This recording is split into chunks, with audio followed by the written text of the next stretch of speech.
Welcome, dear friends, to a heart-wrenching tale of loss, love, and unexpected miracles. Enjoy the story.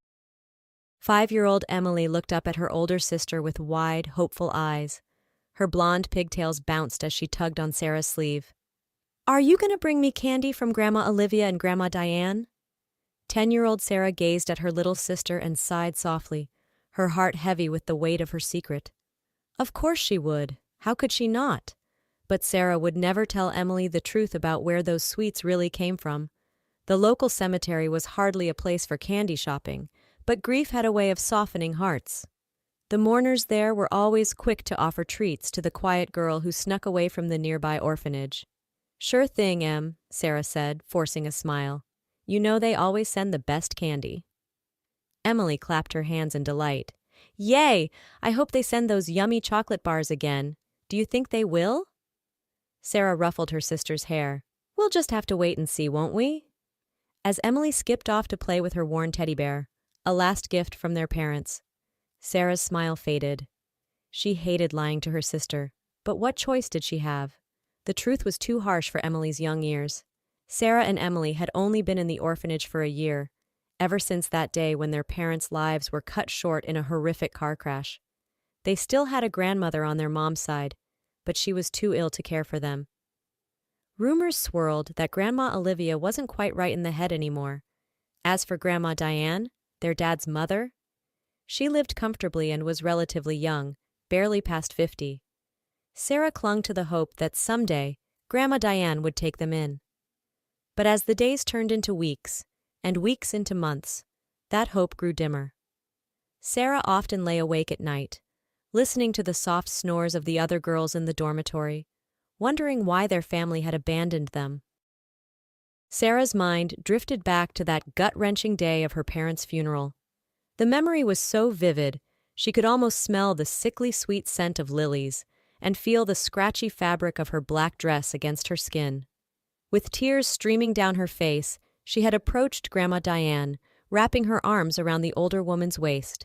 The fabric of Grandma Diane's expensive suit was smooth under Sarah's cheek, a stark contrast to the roughness of her own discount store dress. "Grandma, please take us in. Me and Emily," Sarah had pleaded, her voice cracking with emotion. She looked up into Grandma Diane's face, searching for any sign of warmth or compassion. "I promise I'll grow up fast and start earning money. I'll do everything around the house and take care of Emily too. Just please don't abandon us." Grandma Diane, tall and youthful-looking in her elegant black suit, had given what seemed like a smile, but Sarah felt an immediate chill. She knew, right then, that rejection was coming. "Sarah, darling, listen," Grandma Diane had said, her voice syrupy sweet, but devoid of warmth. She placed her manicured hands on Sarah's shoulders, holding her at arm's length. "I know this is hard, but you have to understand. Your parents never managed to pay off their mortgage. If you girls go into the system, at least you'll be guaranteed apartments from the state when you're older. You might think I'm being cruel now, but one day, you'll thank me." Sarah had wanted to scream that she didn't care about some future apartment. All she needed was for someone, anyone, to hold her and love her, even just a little bit. She wanted to tell Grandma Diane how terrified she was, how she had no one to turn to, but the words wouldn't come. Instead, she watched helplessly as Grandma Diane turned away, linking arms with a younger man, her new husband, Robert. As they walked away, Sarah heard Robert mutter, "Good riddance. We don't need any brats cramping our style." Sarah's fists clenched at her sides, her nails digging into her palms. How could Grandma Diane choose this cruel man over her own grandchildren? Later that night, as Sarah tucked Emily into bed at the orphanage, the younger girl asked innocently, "Sarah, where did Mommy and Daddy go?" Sarah's heart clenched. She remembered what Grandma Olivia had told her, a strange explanation that Sarah didn't quite believe herself, but it seemed to comfort Emily. "They became angels, sweetie," Sarah said softly, smoothing Emily's hair. The little girl's eyes were wide and trusting, hanging on her every word. "We shouldn't cry because they're happy now. They're watching over us every second, making sure we're okay." Emily's eyes widened even further. "Really? They can see us right now?" Sarah nodded, forcing a smile. That's right. And they're so proud of what a brave girl you're being. But if they're angels, Emily said, her brow furrowing in confusion, why can't they come visit us? Don't angels have wings? Sarah's mind raced, trying to come up with an explanation that would satisfy her curious sister. Well, you see, they have very important angel duties. They can't always be visible to us, but they're always here. She placed a hand over Emily's heart. Right here, watching over us. Emily seemed to accept this, nodding solemnly. I miss them, Sarah, she whispered, her lower lip trembling. Sarah pulled her sister into a tight hug, blinking back her own tears. I miss them too, Em, but we've got each other, right? And that's what matters most. As Emily drifted off to sleep, Sarah allowed herself a moment of weakness, a single tear sliding down her cheek. She couldn't let herself break down, not when Emily needed her to be strong. But in the quiet darkness of the dormitory, surrounded by the soft breathing of other orphaned children, Sarah felt more alone than ever. Sarah's mind wandered back to a conversation she'd overheard between her parents just days before the accident. They had been whispering in the kitchen, thinking the girls were asleep. Sarah had crept down the stairs, drawn by the urgency in their voices. Mark, we can't keep up with the mortgage payments, her mother, Lisa, had said, her voice tight with worry. Sarah peeked around the corner, seeing her mother's face illuminated by the harsh kitchen lights. Lisa looked older than Sarah had ever seen her, lines of stress etched deeply around her eyes and mouth. We might have to give up the house, Lisa continued, running a hand through her disheveled hair. Even then, we'll still be in debt. The girls will be nearly 30 by the time we can provide them with their own place. Her father had sighed heavily, the sound seeming to come from the depths of his soul. He was hunched over the kitchen table, bills spread out before him like a landscape of despair. I know, Lisa. I've even asked my dad, but he says he already left me everything. If I was dumb enough to sign it all over to Mom, that's my problem. He's got his new family now, doesn't even care about his granddaughters. Sarah's heart had clenched at the defeat in her father's voice. She'd never heard him sound so broken. What about your mother? Lisa had asked, a note of desperation creeping into her voice. Surely Diane could help, even a little. She's always going on about how well off she is now. Mark's laugh had been bitter, startling in its harshness. You know how she is now, with that new husband of hers. Says she has her own life, not a boarding house. God, I don't even recognize her anymore. There was a moment of heavy silence, broken only by the soft ticking of the kitchen clock. Then Lisa spoke again, her voice barely above a whisper. What are we going to do, Mark? How are we going to take care of our girls? Sarah had crept back to her room then, her young heart heavy with a worry no child should have to bear. She climbed into bed beside Emily, who was sleeping peacefully, unaware of the storm brewing around them. As Sarah lay there in the darkness, she made a silent vow. No matter what happened, she would protect Emily. She would be strong for both of them. 3 days later, Mark and Lisa had set out to inquire about a job opportunity in a nearby town, one that offered temporary housing. They never made it there. Sarah remembered that day with painful clarity. It had started like any other breakfast around the kitchen table, Emily chattering excitedly about a picture she'd drawn in school, their parents exchanging tired but affectionate smiles over their coffee cups. We'll be back before dinner, Lisa had promised, kissing both girls on the forehead. Be good for Mrs. Johnson next door, okay? Can we have pizza for dinner? Emily had asked, her eyes shining with hope. Mark had laughed, ruffling Emily's hair. We'll see, Pumpkin. Maybe if you're extra good today? Those were the last words Sarah ever heard her father say. The afternoon had dragged on, the hands of the clock moving with agonizing slowness. Sarah had tried to distract Emily with games and stories, but she couldn't shake the feeling that something was terribly wrong. Then came the knock on the door. Sarah remembered the police officers at the door, their faces grim beneath their caps. She remembered the social worker with her plasticky smile, explaining that she and Emily would be going to a nice place with other children. She remembered Emily's screams as they were led away from the only home they'd ever known. No, I want Mommy and Daddy, Emily had wailed, her small body racked with sobs. Sarah had held her sister tightly, trying to be strong even as her own world crumbled around her. And she remembered the deafening silence of Grandma Diane and Grandma Olivia in the days and weeks that followed. Not a single visit, not a phone call, nothing. It was as if Sarah and Emily had ceased to exist the moment their parents died. As they settled into their new life at the orphanage, Sarah couldn't help but wonder, had their grandmothers forgotten about them entirely?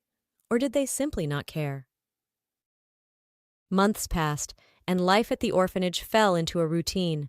Wake up, breakfast, school, homework, dinner, bed. Rinse and repeat. Sarah threw herself into her studies, determined to make her parents proud wherever they were. She looked after Emily as best she could, shielding her from the harsher realities of their new life. But Emily, young as she was perceptive. She noticed the other children receiving visits from relatives, watched as some were even adopted and taken to new homes. One night, as Sarah was tucking her into bed, Emily asked the question Sarah had been dreading. "Why don't Grandma Olivia and Grandma Diane just come get us?" Emily asked, her little face scrunched up in confusion. "Don't they love us anymore?" Sarah's mind raced, searching for an explanation that wouldn't break her sister's heart. She thought quickly, drawing on all the fairy tales and stories she'd read. "Well, you see," she began, her voice taking on a conspiratorial tone. "They're both fighting over who gets to take us. They both want us so much they can't agree." Emily's eyes widened in wonder. "Really? They both want us that bad?" Sarah nodded solemnly, warming to her tale. "Oh yes, Grandma Olivia says she should take us because she makes the best cookies. But Grandma Diane says she should have us because she has a big house with a swimming pool." "Wow," Emily breathed, clearly captivated by this imaginary scenario. "But why can't we just live with both of them?" "Well," Sarah said, thinking fast, "they live in different states. So if we lived with both of them, we'd have to be split up. You don't want that, right?" Emily's face paled at the thought. "No, never. I want to stay with you forever and ever." Sarah pulled her sister into a tight hug, relief flooding through her. "Then we have to wait until they decide," she said. "But don't worry. They love us so much they're sending us candy all the time, remember?" Emily nodded, her fears apparently assuaged. "I hope they decide soon," she murmured as she snuggled into her thin orphanage blanket. "I miss having a real home." "Me too, Em," Sarah whispered, her heart heavy. "Me too." But as she lay in her own bed, staring up at the cracked ceiling of the orphanage dormitory, Sarah couldn't help but wonder how long she could keep up this charade. How long before Emily realized the truth, that their grandmothers had abandoned them just like everyone else. That weekend, like so many before, Sarah snuck out of the orphanage and made her way to the cemetery. The cool morning air nipped at her cheeks as she slipped through the iron gates, her footsteps crunching on the gravel path. Today, luck was on her side. A large crowd had gathered for what appeared to be a rather grand funeral. Expensive cars lined the paths, and well-dressed mourners milled about, their hushed conversations creating a low hum in the air. Perfect, Sarah thought, her eyes scanning the crowd. Rich people always have the best candy. She approached a man in an expensive suit, who seemed to be in charge of unloading the coffin. His back was to her as he directed the pallbearers. Sarah took a deep breath, steeling herself. "Excuse me, sir?" she said, her voice small but clear. "Would you happen to have any candy?" The man turned and Sarah's heart plummeted. It was him, Robert, Grandma Diane's new husband, the one with the sly, cruel eyes. He was wearing a mask of grief, but Sarah could see the excitement dancing behind his eyes. Robert's lip curled in disgust as he recognized her. "You!" he spat. "What are you doing here? This is a private funeral." Sarah stood her ground, though her knees felt weak. I just wanted some candy, sir, for my sister." Robert glared at her for a long moment, then reached into his pocket and thrust a handful of wrapped sweets at her. "Here, take your candy and get out of here," he snapped. "Where are your parents, anyway? Or did that useless orphanage let you escape?" Sarah clutched the candy tightly, her eyes darting to the coffin behind Robert. A terrible suspicion began to form in her mind. They're nearby, she lied, her voice barely above a whisper. Could it be? Was Grandma Diane in there? Despite everything, Sarah felt a pang of sadness. Grandma Diane might have been unkind, but she was still family, and Sarah remembered her dad mentioning once that Grandma suffered from epilepsy. There had even been a time, years ago, when they thought she had died, but it turned out she had just taken too much medication. Sarah's hand closed around the small mirror in her pocket, a final gift from her mother. It had a beautiful rose etched on the case and opened like a compact. She had to know for sure. Taking a deep breath, Sarah spoke up, her voice louder and clearer than before. "Thank you for the candy, kind grandmother," she said, drawing curious looks from the nearby mourners. "May I kiss her forehead to say thank you?" The adults exchanged bewildered glances, murmuring among themselves, but no one objected. To Sarah's surprise, a kindly-looking woman even lifted her up so she could reach into the open part of the coffin. As Sarah leaned over the coffin, she caught a glimpse of Grandma Diane's face. She looked peaceful, as if she were merely sleeping. But there was something off about her color, a faint bluish tinge to her lips that made Sarah's heart race. Sarah saw Robert's face contort with anger from the corner of her eye. He started forward, shouting, "Why should I have to put up with some brat? That's my wife in there!" But an older man Sarah had never seen before held him back. This stranger had salt and pepper hair and kind eyes that reminded Sarah painfully of her father. "She's my wife too, ex-wife anyway," the man said firmly. "So cool it, she's just a kid." Sarah realized with a start that this must be her real grandfather, her dad's father. Silently, she thanked him for the intervention. Quickly, Sarah pulled out her mirror and held it to Grandma Diane's lips. Her heart raced as she watched, hardly daring to breathe herself. 1 second passed, then 2, then... there it was, the faintest trace of mist on the glass. Grandma Diane was alive. "Grandpa Dennis!" Sarah cried out, not quite sure why she was addressing this stranger she'd never met before, but something in her heart told her he would help. "Look, she's breathing!" The crowd around the coffin erupted into chaos. Some people gasped in shock, others began to pray, and a few even fainted dramatically onto the manicured cemetery lawn. "What nonsense is this?" Robert roared, his face turning an alarming shade of purple. He tried to push past Dennis, his eyes wild with a mixture of anger and... was that fear? But Dennis, drawing on years of experience as an ER doctor, shouldered him aside. "I'm a doctor," he announced to the stunned crowd. "Everyone, please step back and give us some space." Dennis leaned over the coffin, pressing his fingers to Diane's neck. His eyes widened. "There's a pulse," he said, his voice filled with disbelief and hope. "It's faint, but it's there." As Dennis called for an ambulance, Sarah watched Robert grow increasingly agitated. He paced back and forth, muttering about ruined funeral plans and wasted money. In that moment, Sarah knew. He had tried to bury Grandma Diane alive. The next few hours passed in a blur. Paramedics arrived, whisking Grandma Diane away to the hospital. Police officers appeared, asking questions that Sarah couldn't quite follow. Through it all, Dennis kept a protective arm around Sarah's shoulders, shielding her from the chaos. "You're a very brave and smart girl," he told her as they waited at the hospital. "Your father would be proud." Sarah looked up at him, her eyes filling with tears. "You knew my dad?" Dennis nodded, a sad smile on his face. "I did. And I'm sorry I wasn't there for him, or for you girls, but I promise that's going to change." 2 months later, Sarah and Emily stood in the doorway of a beautiful house, their small suitcases at their feet. Grandma Diane, looking years younger and infinitely kinder, knelt down to hug them both. "Welcome home, my darlings," she said, tears in her eyes. "I'm so sorry for everything. Can you ever forgive me?" Emily looked up at her, confusion evident on her little face. "Did you win the fight with Grandma Olivia? Sarah said you were fighting over who got to keep us." Sarah froze, her cheeks flushing with embarrassment, but Grandma Diane just winked at her and said, "Oh yes, and it wasn't easy, but you're both worth it." Later, when Emily was distracted by her new room, Grandma Diane pulled Sarah aside. "I owe you an apology, sweetheart," she said, her voice thick with emotion. "That day at the funeral, I was a different person then, cruel and selfish.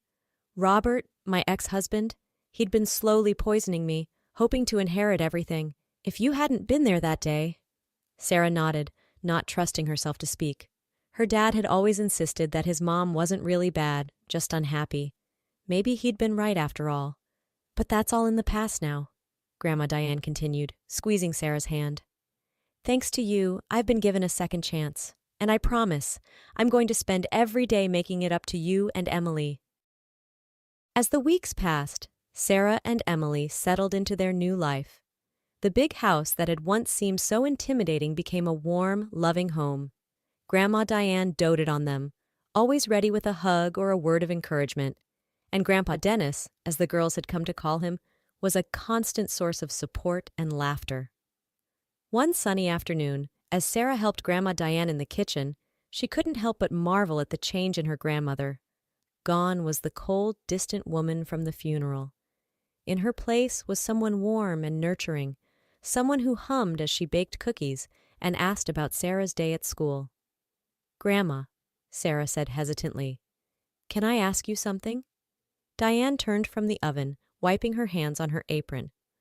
"Of course, sweetheart, you can ask me anything." Sarah took a deep breath. Why didn't you want us before? When Mom and Dad died?" Diane's face fell, and for a moment, Sarah regretted asking. But then her grandmother sat down at the kitchen table, patting the seat beside her. "It's a fair question," Diane said as Sarah sat down, "and you deserve an honest answer." She was quiet for a moment, gathering her thoughts. "The truth is, I was lost for a long time. After your grandfather and I divorced, I felt like I had failed at everything, being a wife, being a mother. So I tried to reinvent myself. I thought if I could be young and carefree again, I could be happy."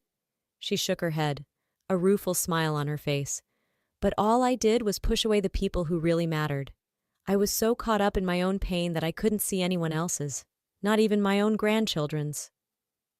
Sarah listened, her heart aching for the pain she heard in her grandmother's voice. "When Robert came along," Diane continued, "I thought he was my chance at a fresh start. But he was just using me for my money.